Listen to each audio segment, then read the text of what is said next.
再平常不过的打呼噜，是否是引起耳鸣的重要原因？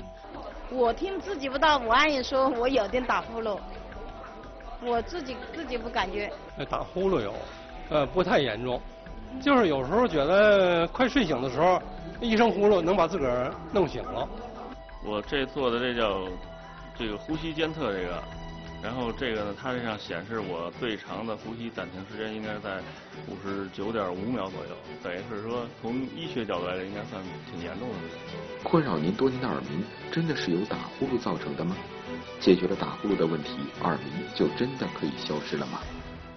打呼噜这个事情很稀松平常吧，尤其人上了年纪了，就好像人人都打呼噜，对不对？那不一定。不一定吗？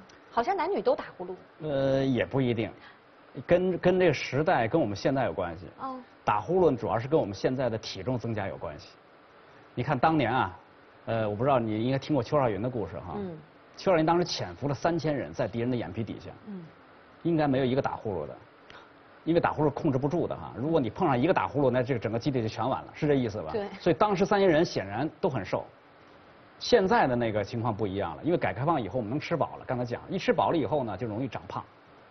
长胖了以后呢，就会脂肪就沉积在各个地方。嗯。那么这时候就会产生这个打呼噜的声音鼾症。打呼噜为什么会对睡眠有影响呢？其中一个就是说呢，它不能进入深睡眠，因为它有憋气。一旦到憋气憋到一定程度，它突然会醒，所以你很难进入一个深睡眠，因为一憋到一个情况就突然醒了。啊，所以就说呢，你那个打呼噜的病人呢，很难进入深睡眠，这是一个主要的原因。